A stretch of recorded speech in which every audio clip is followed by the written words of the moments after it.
Hello and welcome to Greg's Channel 1. I am Greg and this is Channel 1. Now, this is something I will be starting from this week called Orange Tuesdays, where I will be reviewing each episode of Orange each week, which is an anime which I think is going to be an interesting show. I believe it's 13 episodes long, so I'll be reviewing it for 13 weeks. Orange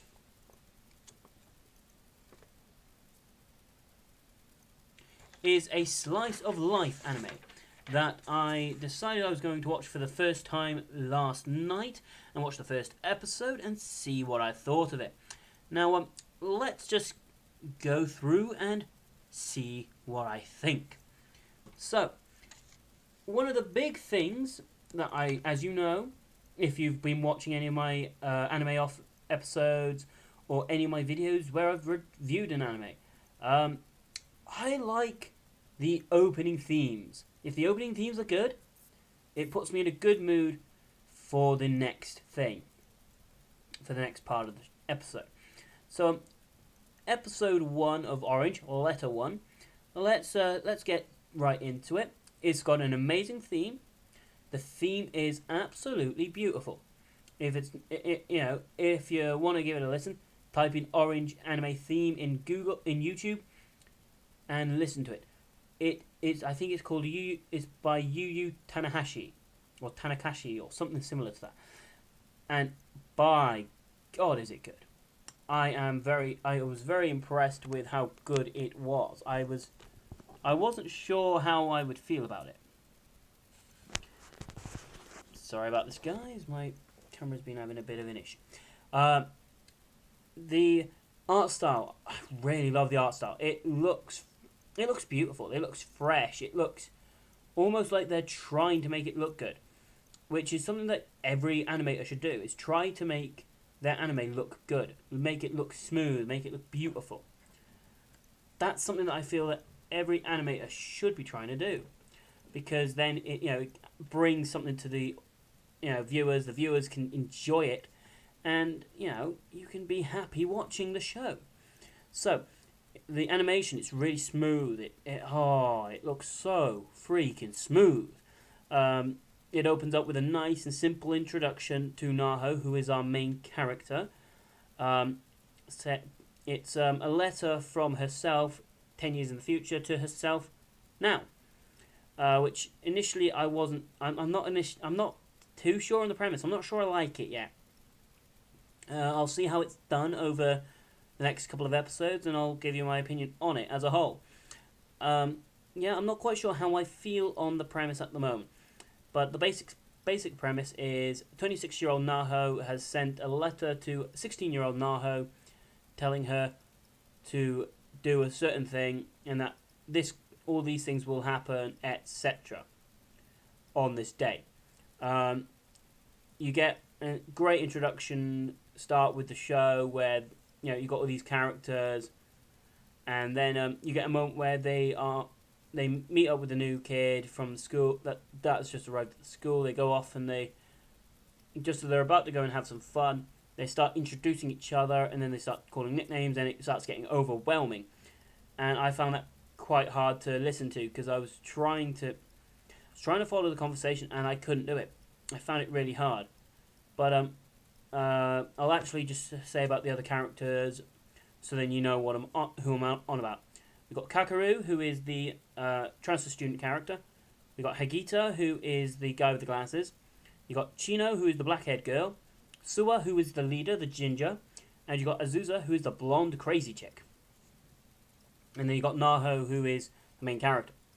And then as it starts getting really, really overwhelming, where you're kind of going, slow down, please, slow down. I can't keep up with 900 conversations happening at once. Suwa chips in and goes, guys, you're going a bit over the top here. You're probably freaking the hell out of our new guy to the group, Kakeru.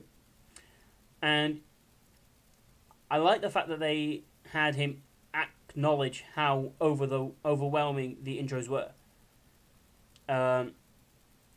Then you get a bit with Azusa talking about her family and that they bake bread, different flavors, accept flavor rolls and so on. And you get like a really great moment where they have a great moment with Naho and Kakeru where they exchange a bun each, and Naho kind of does like an internal talk thing when I think it's like a curry bun for a melon bun or something, and Naho gets a sweet little moment where she's talking in her head as such, going, "How did he know? Do I look like the kind of person who enjoys a curry bun?" And he was like, "Oh, that's quite sweet." You get great use of music. The soundtrack in this show, or in this first episode, was fantastic. I loved it. You get some jumping shots. Now, normally I'm not a fan of jumping shots, but when they're done like this, where it's a transitioning jumping shot, so you get something like people walking along, and then you get flashes of pictures, almost like they're taking photos along the way of their day out. I thought that was quite nice. I thought that was really, really well used. Something I noticed is Hagita, the guy with the glasses, he's really expressive with his face. So it'll be, hey, ooh, hey, yeah, where his face is just changing every shot that they're taking of him. Where he'll go from, to, to, and it's just like, wow. It's nice that they're showing that he's a very expressive character when he's around his friends. He seems like the kind of character that won't be that expressive around other people, but around his friends he's okay doing that, which I thought was quite cool.